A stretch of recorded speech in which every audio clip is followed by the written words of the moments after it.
सूर्य जी ने, तो आप बराबर गणेश उत्सवों में आप गाते रहते हैं, जय गणेश जय गणेश जय गणेश देवा, माता जाके पार्वती पिता महादेवा, फूल चढ़े पान चढ़े और चढ़ मेवा, लडुअन के भोग लागे संत करें सेवा, जय गणेश जय गणेश जय गणेश देवा, माता जाके पार्वती पिता महादेवा।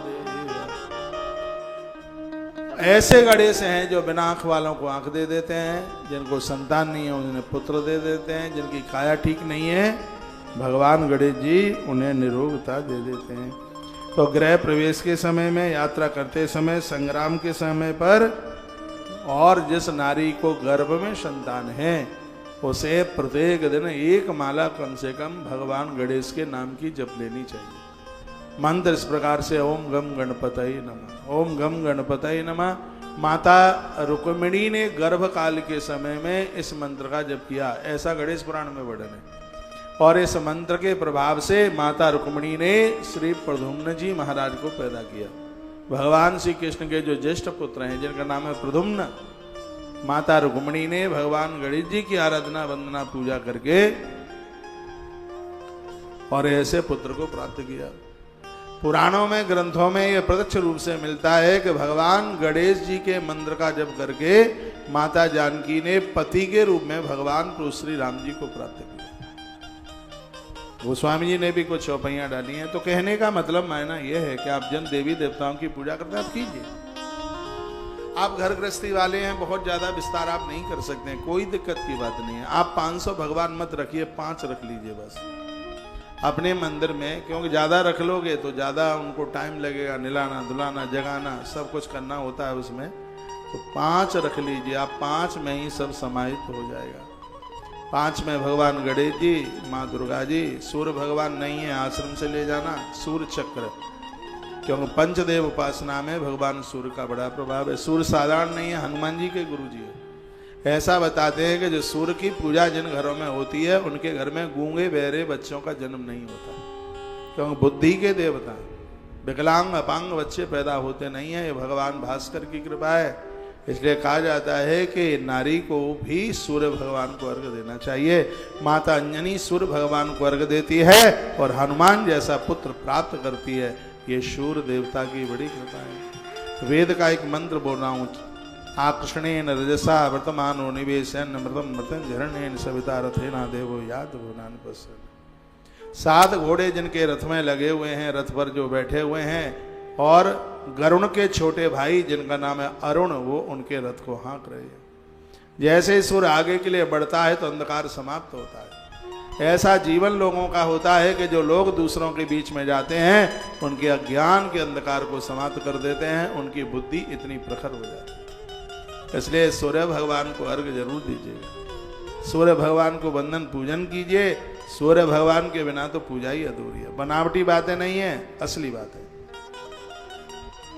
दुर्गा माँ की पूजा कीजिए, घर द्वार परिवार अग्नि से सुरक्षित बना रहेगा, बेटियां अच्छे घर को प्राप्त होंगी। जो बेटियां विवाह से पूर्व दुर्गा की खूब पूजा करती रहेंगी उनकी कोख कभी बांझ नहीं होगी, ऐसा वर्णन है। काल का पुराण पूरा पढ़ना, उसमें मैया का सबसे ज्यादा पूजा का प्रभाव बताया है उसमें। काल का पुराण में 51 पीठ में से सबसे ज्यादा महिमा माता कामाख्या मैया की महिमा की है, जिसमें कहा बेटियां ससुराल जाती हैं, विवाह के तत्पश्चात अपने पति को संग लेकर के वो कामाख्या माँ का दर्शन करें, क्योंकि माता कामाख्या की कृपा से नारी की अंदरूनी बीमारी खत्म हो जाती है। कोई ऐसी बीमारी है जिसकी वजह से वो संतान को जन्म देने में असमर्थ है, तो माता कामाख्या की इतनी, ये मैं कल का पुराण से बोल रहा हूँ, माता कामाख्या एक ऐसी देवी है वो किसी के वंश को निर्वंश नहीं होने देती। तो ये पूजा है, अद्भुत इनकी बातें, अद्भुत थ्योरी है, अद्भुत सिद्धांत है। गर्भ में संतान है, ओम गम गणपतये नमः रुद्राक्ष की माला के ऊपर इसका जप कीजिए, अपनी आंखों के सामने गणेश जी को रखिए, आनंद हो जाएगा, कोई भय नहीं रहेगा, स्वप्न नहीं आएगा गलत, बहुत आनंद होगा। और वही बात मैं आपके बीच में निवेदन कर रहा हूं, तस्य तद्वांछितम सर्वम प्रसाद तस्य सिद्ध्यति। दुनिया की ऐसी कोई चीज नहीं है जो भगवान गजानंद की कृपा से न मिल पावे, सब मिल जाएगा। कल से मैं कथा आपको सुना रहा हूं, मैं अपने हृदय की बात बोल रहा हूं। जब कल मैं भगवान गणेश की महिमा का वर्णन कर रहा था, जो मेरे मन में बात आई है वो मैं आपको निवेदन कर रहा हूं। मेरे मन में बात आई, एक आध साल के लिए मैं गणेश चौथ का व्रत आरंभ कर दूं। ऐसा नहीं है कि माताओं के लिए व्रत है, पुरुषों के लिए। भगवान श्री कृष्ण ने गणेश चतुर्थी का व्रत किया द्वारका के सृजन में, द्वारका बनाने के लिए। वो गरुण को बोले थे कि ऐसी जगह ढूंढ करके लाओ, ऐसी जगह का चुनाव करो जहां हम आराम से रह सके। मथुरा में गरुण का आवाहन भगवान ने किया था, और जहां पर एक दिव्य मंत्रणा हुई थी, आज ब्रज में उसको गरुण देव मंदिर के नाम से जानते हैं, छठीकरा पर स्थान है। श्री गरुण जी ने ही, जहां आज द्वारका विराजते, इस जगह का चुनाव गरुण जी ने ही किया था। ब्रह्म वैवर्त पुराण जैसे ग्रंथों में बड़ी मान कथा है। भगवान श्री कृष्ण ने द्वारका बसाने से पहले भगवान गणेश जी की पूजा की है, गणेश की आराधना की। इसका मतलब यह है, गणेश पूजन के द्वारा आपके मकान भी बन जाते हैं, दुकान भी बन जाती है, कुल मिलाकर किसी भी चीज की कोई कमी नहीं रहती। यह भगवान गजानंद की बहुत बड़ी कृपा है। तस्य तद्वांछितम सर्वम प्रसादात् तस्य सिद्ध्यति। आपको मांगने में देर लगेगी, लेकिन भगवान गणेश को देने में बिल्कुल देर नहीं लगेगी। गणेश जी की गायत्री याद कर लो, ओम एक दंताय च विद्महे वक्रतुंडाय च धीमहि तन्नो दंति प्रचोदयात्। पुष्पांजलि के समय पर आरती होने के बाद हाथ में 2 फूल लो और इसको बोल करके भगवान के चरणों में चढ़ा दो। पूजा में जो भी कुछ अपराध हो गया होगा सब समाप्त हो जाएगा। पुष्पांजलि में भगवान गणेश जी की गायत्री को विशेष रूप से लिया ही जाता है। किसी भी देवता की पुष्पांजलि आप कर रहे हैं, उसमें गणेश जी की गायत्री का बोला ही जाता है।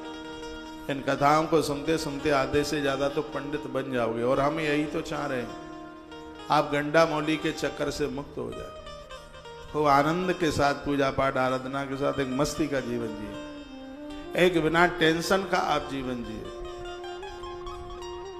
हम तो भैया यही चाहते हैं। तत्पश्चात 12 नाम जो गणेश जी के हैं वो गणेश पुराण में वर्णन है। जब भी घर से बाहर जाते हैं तो इन 12 नामों को उच्चारण करके जाइए। श्री गणेश पुराण में अध्याय नंबर 92 और श्लोक नंबर 38, इसमें भगवान गजानंद के 92 नंबर के अध्याय के श्लोक नंबर 38 में 12 नामों की चर्चा की गई है। सुमुखस्य एकदन्तस्य कपिलो गजकर्णकः लंबोदरस्य विकटो विघ्नाशो विनायकः धूम्रकेतुर् गणाध्यक्षो भालचंद्रो गजानन द्वादशैतानि नामानि या पठे सुनयात्। यह 12 नाम है भगवान गणेश के। भगवान गणेश जी का पहला नाम है सुमुख। सुमुख का अर्थ होता है अच्छे मुंह वाला। गणेश जी का मुख बहुत बढ़िया है, आप भी अच्छा मुख बनाएं। बहुत लोगों के मुंह लटके रहते हैं, इतना गोरा पीला होते हुए भी इतने बेकार उनके मुंह लगते हैं, ऐसा लगता है कि खरबूजा तरक गया है। बिल्कुल इतने बढ़िया होने के बाद भी स्वभाव ने इतनी रौनक बिगाड़ दी है, सुंदरता इतनी बिगाड़ दी है कि पूछो ही मत। स्वभाव इतना करेला से भी कड़वा हो गया है। भगवान ने मनुष्य बनाया है। आदमी कितना भी कुरूप हो, जिस समय मुस्कुराता है तब बड़ा अच्छा लगता है। जब उसके दूधिया दांत दिखाई देते हैं, दांतों में थोड़ा थोड़ा गैप दिखाई देता है, फासला दिखाई देता है, काले लोग भी बड़े सुंदर लगते हैं। तो सुमुख का मतलब है अच्छे मुख वाले। अच्छे मुख वाले कौन है? जो पान नहीं खाते, जर्दे और नहीं खाते। अच्छे मुख वाले कौन है? हैं जो धूम्रपान नहीं करते, बीड़ी सिगरेट गुटखा तम्बाकू ये कुछ प्रयोग ही नहीं करते, गालियां नहीं देते किसी को, अब भदेश भाषा नहीं किसी को बोलते, वही तो सुंदर मुख वाले। उनका ही मुंह सुंदर है, जिनकी जिह्वा से भगवान का नाम निकलता है। सोई सुंदर सोई सुभग शरीर। आज मैं अपनी बेटियों को, बहनों को, माताओं को सबको कहना चाहूंगा कि सुंदर बनिए, आपको जो कोई देखे देखता ही रह जाए। इतना सुंदर। माता जानकी जब चली थी वनवास के लिए तो खेत में धान काटने वाली स्त्रियां दौड़ दौड़ के, गेहूं इत्यादि फसल काटने वाली स्त्रियां दौड़ के आई और माता जानकी को देखती ही रह गई और पूछने भी लगी, हे देवी अपना परिचय तो बताइए, ये तुम्हारे कौन है सामले सामले से? तो मैया ने क्या जवाब दिया, खंजन मंजू तेरे चैननी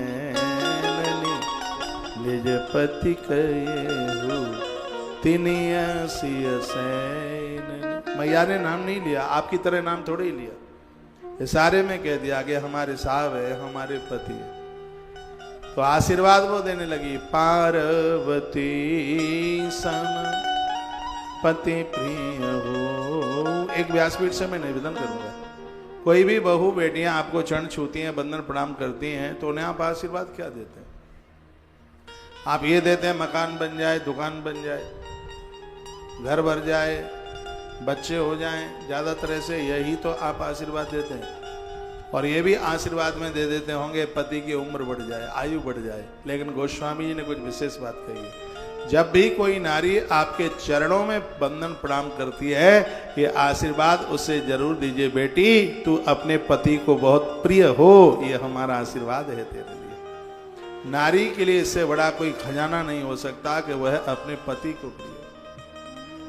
आज बहनें टूट जाती हैं, उसको पति का स्नेह नहीं मिलता, पति का प्रेम नहीं मिलता। ये ग्रंथ कहता है, जो बेटियां भगवान गजानंद को पूजेंगी, जैसे रुक्मिणी के ऊपर कृष्ण का अतिशय प्रेम है, तुम्हारे पति का प्रेम तुम्हारे ऊपर ऐसे ही बरसेगा, सावन के महीने की तरह बरसेगा।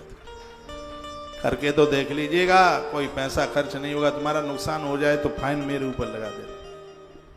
करके देख, बेटियां गणेश जी के ऊपर दुर्वा चढ़ा, बहुत आनंद हो जाए, कमाल हो जाएगा। अच्छा घर मिलेगा, अच्छा वर मिलेगा। गणेश चौथ की कथा तो यदि किसी ने सुन ली है तो फिर तो बात ही अलग है। भगवान गजानंद बड़े अद्भुत देव हैं, सब कुछ दे देंगे, माला माल कर देंगे। ये तो गौरा के गणेश, ये तो गौरा के गणेश, हाथ पांव हैं छोटे छोटे, मटका जैसा पेट, ये तो गौरा के गणेश, ये तो गौरा के गणेश। पैया छोटी छोटी, हाथ छोटे छोटे, सूंड बहुत लंबी है उनकी। वो जगत को बताना चाहते हैं, तुम्हारा कद लंबा है छोटा है कोई फर्क नहीं पड़ता, लेकिन तुम्हारी इज्जत की नाक, संस्कारों की नाक लंबी होनी चाहिए। गणेश जगत को शिक्षा देते। गणेश जी के कान बहुत बड़े, हाथी जैसे कान हैं गणेश जी के। वो जगत को कहना चाहते हैं, कानों को मजबूत रखिए।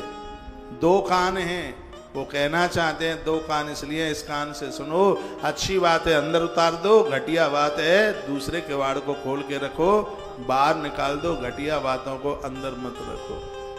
ये गणेश जी जगत को बताते हैं। सूप जैसे कान हैं गणेश के। गणेश कहना चाहते हैं कि अपने स्वभाव को सूप जैसा बना दे। सूप का क्या स्वभाव है? सार सार को गई रहे, थोथा दे ही उड़ाए। यही तो सूप जानते हैं, छाछ। पहले बहुत सूप चलता था, लेकिन अब तो है ही नहीं, क्योंकि अब आप धुला हुआ गेहूं का आटा साफ किया हुआ तो आप तो खाते ही नहीं है, पॉलीथिन बंद खाते हैं। ऐसा आटा बड़ा फायदा करता है, गेहूं को धोया जाए, फिर उसको सुखाया जाए, फिर उसको अपने हाथ से चक्की पर पीसा जाए।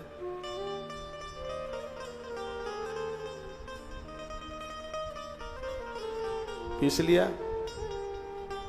फिर उसको छाना जाए। आटा वही फायदा करता है जिसमें भूसी निकलती है,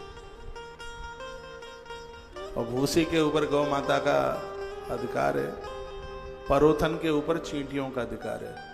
जो रोटी बनाते बनाते वो थोड़ा आटा रह जाता है परात में, उसे द्वारा से कनस्तर में नहीं डाला जाता, उसको इकट्ठा करके वो चींटियों को डाला जाता है। इससे घर में बरकत होती है।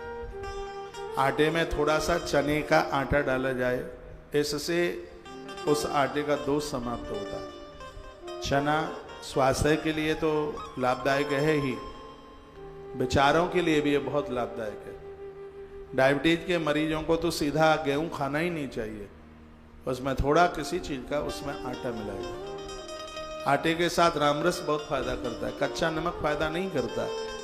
ये रामरस मैं कहूँगा दिन में ना हो पावे तो रात को तो आप ऐसी ही रोटी खाइए जिसमें आटे में थोड़ा चने का आटा, थोड़ा सा उसमें रामरस हो जाए तो थोड़ी सी अजवाइन डाल लें उसमें।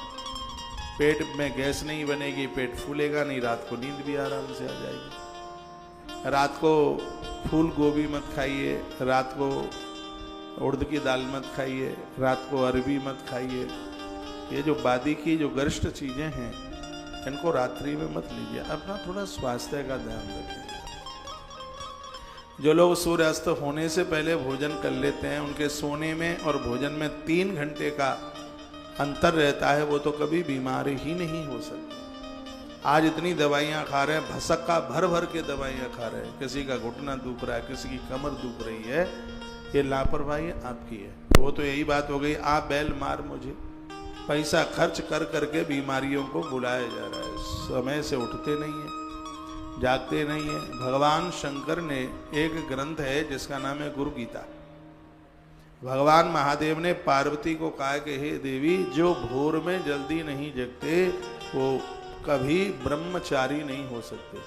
ब्रह्मचारी का मतलब इंद्रियां उनकी अपने बस में नहीं हो सकती, वो लोलुप हैं, वो कामी लोग हैं, वो बिलासी लोग हैं, वो भोगी हैं, वो वासना में गड़े हुए लोग हैं जो भोर में जल्दी नहीं जाग पाते।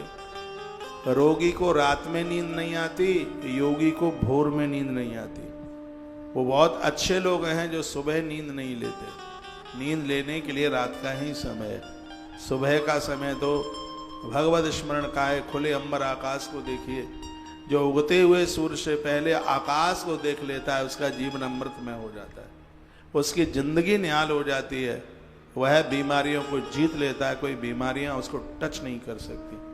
अपनी जिंदगी को एक ठीक से जी लिया जाए तो ज़्यादा बढ़िया। जीवन को कूड़ादान बना दिया, पता नहीं कौन से जन्म का बदला लेना चाह रहे हैं। खा गोलियां, टैबलेट, दे इंजेक्शन, कुछम कुच्छा, सब जीवन खत्म कर लिया, कुछ बचा ही नहीं। ऐसा जीवन जियो कि बीमार होने की जरूरत ही ना पड़े। आपकी लापरवाही आपको रोग बना दी।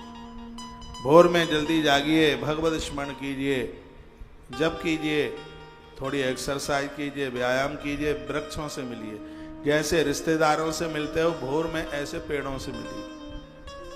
मुझे आज भी ध्यान है 2004 में मुझे जॉन्डिस हो गया, पीलिया हो गया। थोड़ी दिक्कत सी मुझे हो गई थी। मध्य प्रदेश में मुरैना डिस्ट्रिक्ट में एक जगह पड़ती है अंबा, वहाँ एक महाराज जी की मैंने 5-4 कथाएं की हैं। बहुत तपस्वी महात्मा हैं। तो पांडाल टेंट वेंट की तो वहाँ कोई व्यवस्था नहीं थी। गुरु पूर्णिमा पर कथा होती थी, चौमासे की कथा, और व्यासपीठ पर बैठकर मैंने उतरना सीखा नहीं, सो पूरा पानी खोपड़िया पर पड़ता रहा और उससे थोड़ी सी मुझे दिक्कत हुई और फीवर ऐसा आया कि वो टूटने का नाम ना ले, बुखार जाने का नाम ना ले। मुझे कोई एक अच्छे से आदमी मिले, तुलसीवन आश्रम में ही था मैं, उस समय की बात है, नया नया आश्रम बना था। तो वो सज्जन मिले, मैंने कहा कि ऐसी ऐसी दिक्कत है, दवाइयाँ अंग्रेजी मुझे सूट करती नहीं है और मेरा बुखार नहीं उतर रहा। तब तो मुझे पता भी नहीं था कि मुझे पीलिया हो गया है, मेरा बुखार नहीं उतर रहा है और बड़ी दिक्कत सी है। तो उन्होंने कहा कि कहीं तुम्हें कोई पीपल का पेड़ मिल जाए तो छाती भर करके उससे मिल करके उसको कहना, हे ब्रह्मदेव मैं बहुत बीमार हूँ, अब मुझसे यह बीमारी झेलती नहीं है, मेरे बुखार को तुम ले लो। और मैंने विश्वास भी कर लिया उनका हाल। और आप विश्वास करेंगे, मैं उस पीपल के पास, ये यहीं है आगे एक राघव आश्रम, उसके सामने वो पीपल का पेड़, जब भी मैं निकलता हूँ तो मैं उससे कहता हूँ, और मेरे दोस्त कैसे हो तुम। जब भी वो बात मुझे याद आ जाती है, आज भी निकलता हूँ तो उसके आसपास फिर हमने बहुत पीपल के पेड़ लगाए। तो मैं 3 दिन गया, पहले ही दिन में मुझे असर हुआ, तीसरे दिन में तो ऐसा असर हुआ मुझे लगता है कि शायद आज तक मुझे फीवर नहीं आया हो। मैंने कभी बोला ही नहीं होगा व्यासपीठ से कि मुझे बुखार आ गया। उस वृक्ष ने हमारे बुखार को ले लिया। रोहतक के पास में एक ऐसा कोई सरोवर है, वहाँ मैं नहाने को चला गया। ये टोना टोट के नहीं है, रोहतक के पास में है। मैंने 2-3 दिन वहां पर डुबकी लगाई, पूरा पानी पीला हो जाता था वहां पे। बहुत लोग आते थे, पीली आमो सरोवर को देख करके आ गए। तो इतनी सी बात मैं आपको इसलिए कह रहा हूं, पेड़ों से आप बात कीजिए। महात्मा भीष्म ने वृक्षों के बारे में बहुत कुछ कहा। वन पर्व है उसका महाभारत का, युधिष्ठिर को उन्होंने कथा सुनाई है। हो सकता है कि जिन बच्चों को तुमने जन्म दिया है वो तुम्हारे लिए गया जी में पिंडदान करने को न जाए, लेकिन तुमने जो पेड़ लगाए हैं वो मनुष्य का रूप धारण करके अपने दाता के लिए पिंडदान करने के लिए श्री गया जी पधारते हैं।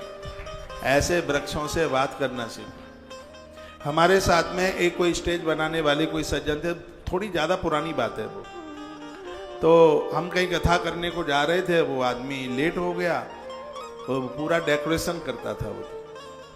मैंने कहा कि भाई तुम इतने क्यों? मुझे अपनों से बात करने में बहुत आनंद आता है। परसों के दिन मैं गौशाला में था, यूँ तो रोज ही जाता हूँ। एक एक ग्वारिया को मैं गले से लग करके मैं मिला। मैंने कहा असली सेवक तो आप हो, गौशाला तुम्हारी। वो बनावटी बातें नहीं थी, मैं अंदर से ही बोल रहा हूँ, अंदर का प्रेम है। एक एक को बूढ़े बूढ़े दादा लोग, उनकी गृहणियाँ, उनके बच्चे, और वो जब हम उनको मिले तो ये सत्य है। एक बूढ़ा क्या बोल रहा था दादा, उसकी उम्र 63-64 साल की होगी, उसका बेटा भी वहाँ काम करता है। कहता है बेटा मैं रहूं या ना रहूं, महाराज जी की गौशाला छोड़ के मत जाना। इतना प्रेम करने वाला मैंने 60 साल की आयु में कोई देखा नहीं। आप लोगों से न मिलें, इससे बड़े आप नहीं हो सकते। आप लोगों के बीच में रहें, आप बड़े तवई हैं। महाराज दशरथ की सत्ता का कलश है, ऊपर मंजिल पर रखा रहा, लेकिन प्रभु श्री राम जी का राम राज्य केवट के कठवते में से प्रकट होता है, गरीबों की दुआओं से प्रकट होता है। आप राम को पढ़ते, मैं तो इन नेताओं को बोलता रहता हूं कि भारत की राजनीति उलाने पाम राम की तरह अंतिम व्यक्ति तक पहुंच जाए, तब इस धरती पर, इस देश में राम राज्य की स्थापना हो सकती है। दीनों से मिले, गरीबों से मिले, इसी में मनुष्यता, इसी में स्नेह, इसी में प्रेम। आपके यहाँ नौकर रुकते नहीं है, रसोई आपके यहाँ नहीं रुकता, माली आपके यहाँ नहीं रुकता, ड्राइवर आपके यहाँ नहीं रुकता, तो इसका मतलब है कि आपके अंदर खोट है। ये सब गलतियाँ उनको ही नहीं है। आप बहुत बड़े धनवान बन गए, आप पैसे वाले बन गए, आपको ऐंठ आ गई, आपको अकड़ आ गई है, आपको लगता है कि हम बहुत बड़े हो गए हैं। तो इसमें बड़प्पन नहीं है। बड़प्पन तो इसमें है जो गिरते हुए को उठाने का काम करता है। बड़प्पन उसमें है। आप अच्छी सी बेटी बनिए, अच्छे से बेटा बनिए। मैं कोई आपको उपदेश तो दे नहीं रहा हूं, मैं तो सीधी सी कथा कह रहा हूं। मैं यह निवेदन कर रहा हूं, प्रातः आप जागते हैं, आप वृक्षों को मिलिए, उनसे बात कीजिए, उसमें से आप पेड़ बात करते हैं। मेरे पास तो प्रमाण है कि वृक्ष बात करते हैं। व्यास के घर में एक बच्चे ने जन्म लिया, जन्म लेते ही वो वन के लिए चल पड़ा। भगवान वेद व्यास उसका पीछा करते हैं, कहते हैं बेटा रुक जाओ। तो वृक्ष क्या जवाब देते हैं? पुत्रेत तन्मय। वो क्या कहते हैं? तरवो विनेदु। तरुओं ने यानी वृक्षों ने जवाब दिया। वृक्ष बात कर रहे थे, पेड़ों ने कहा कि इस बेटे के पीछे मत भागो, जैसे तुम्हारी दौड़ इस बच्चे के पीछे, ऐसे दौड़ कहीं भगवान के लिए हो जाए तो कल्याण हो जाएगा। ये पेड़ बोले थे, ये वृक्ष बोले थे। हमारी तो संस्कृति बड़ी अद्भुत है। सुबह का समय इतना अच्छा होता है, आनंद। आज बहुत बच्चे बाहर से आए हैं यहाँ, बहुत माता ध्यान कर रही थी, नाक बंद करके अनुलोम विलोम कर रही थी वो, और बड़ा अच्छा लग रहा था। सुबह का समय ऐसा होता है, आपको 10-20 सालें तो ऐसे बढ़ जाएंगे, आप निरोगी हो जाएंगे, आप बीमारी ही नहीं होंगे, और ये अभी का अभ्यास मृत्यु पर्यंत तक छूटेगा नहीं। और मैं बेटियों को ज़्यादा कहना चाहूँगा, अभी तुम्हारे पास उतनी जिम्मेवारियाँ हैं, उतनी जिम्मेवारियाँ नहीं हैं जितना कि विवाह के बाद तुम्हारे पास जो जिम्मेवारियाँ बढ़ जाएंगी। पूरा तुम्हारा जीवन बच्चों में, पति में, सास ससुर में सिमट जाएगा। ना तुम मौसी के यहाँ जा पाओगी, ना तुम बुआ के यहाँ जा पाओगी, ना तुम पियर आने को तुम्हें समय मिलेगा।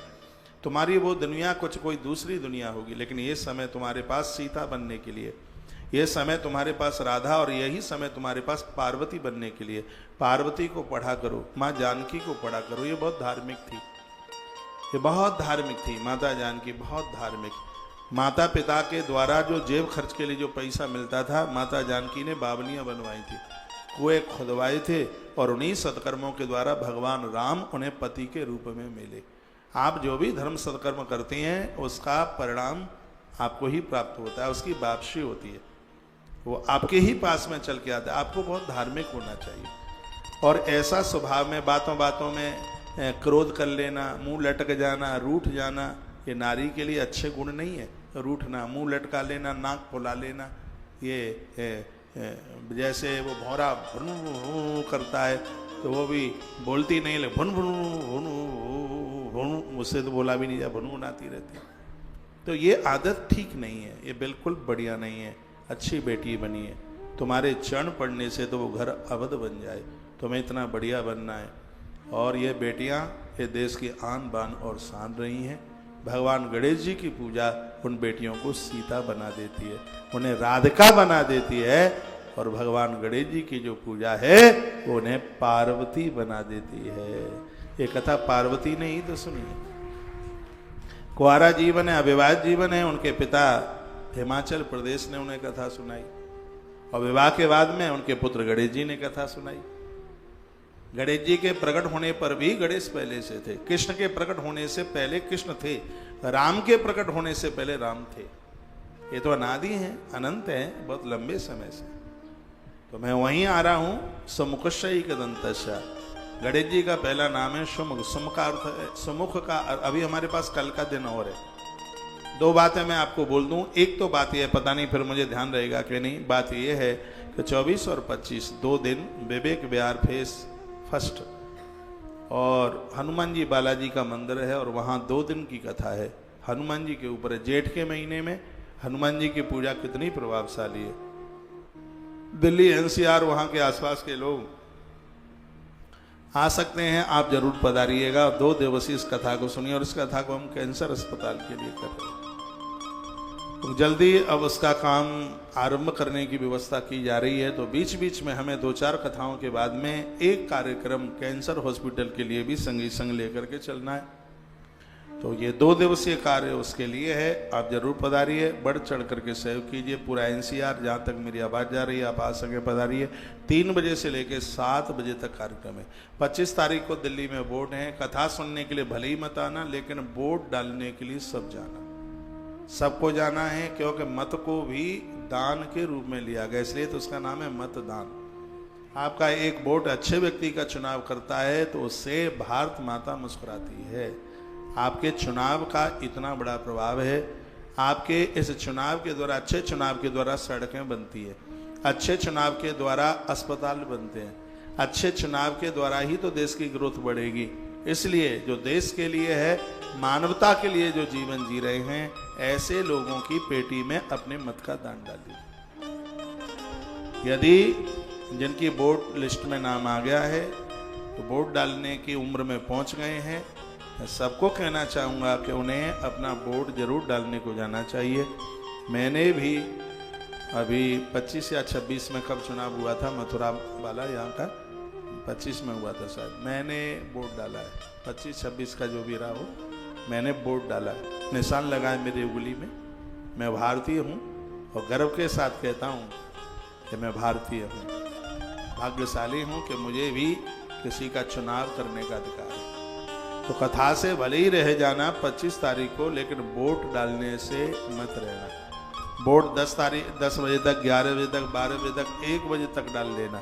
इसलिए 3 बजे से कथा है, आप आराम से 3 बजे से लेकर 7 बजे तक हनुमान जी महाराज का चरित्र आप सुन सकते हैं। वोट भी डल जाएगा और कथा भी आप सुन लेंगे। घर का काम तो जिंदगी भर चलता रहेगा, लेकिन ये सौभाग्य, ये मौका नहीं मिल पाएगा। 24 और 25 2 दिन का जो कार्यक्रम है दिल्ली विवेक विहार में, पहली बार जा रहा हूँ क्षेत्र में, आप जरूर बालाजी हनुमान जी के मंदिर पधारिए। गर्मी लगेगी नहीं, क्योंकि पूरा का पूरा हॉल एसी है, पसीना आएगा नहीं। वैसे शरीर के लिए पसीना फायदेमंद है। आप पधारिए। बजरंगी का महात्म्य, हनुमान जी की महात्म्यता, महिमा, ये विस्तार पूर्वक 2 दिन में हनुमान जी के उन चरित्रों का हम आनंद लेंगे। इसलिए आप अवश्य में जरूर पधारिएगा। और एक सूचना और मुझे आपको देनी है, वो सूचना ये है कि हमारी गौ माता को 12 दिन से खल नहीं मिली, आज 13वां दिन है। कल मैंने मीटिंग की, काय की वजह से गायों की खल नहीं मिल पाई। इसलिए नहीं मिल पाई क्योंकि गौ माता के चारे के फंड में, क्योंकि 2.5 करोड़ रुपए का भूसा खरीदा। जो बात है वो स्पष्ट है यहाँ से। यहाँ आपसे क्या छिपाना है, आपको तो सब कुछ बता देना है। तो इतनी बड़ी रकम का भूसा खरीदा गया जहाँ गौचारे का फंड है, गौ माता का जो अकाउंट है, उसमें पैसा न होने की वजह से, और ये इतने दिन से गौ माता को खूब दलिया माँ को चल रहा है, हरी चरी चल रही है, लेकिन इन दिनों में खल, सरसों की खल हम बहुत खिलाते हैं गौ माता को। हर साल आपसे मांग भी लेते हैं उसके सहयोग में, और अब के हम अनाउंस भी नहीं कर पाए क्योंकि इन्होंने मुझे बताया भी नहीं।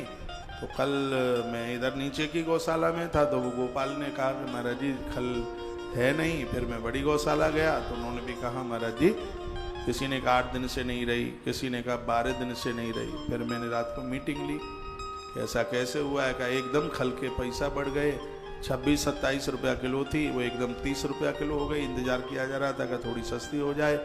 और सबसे और दिक्कत की बात यह रही कि महाराज जी इसके फंड में पैसा नहीं है।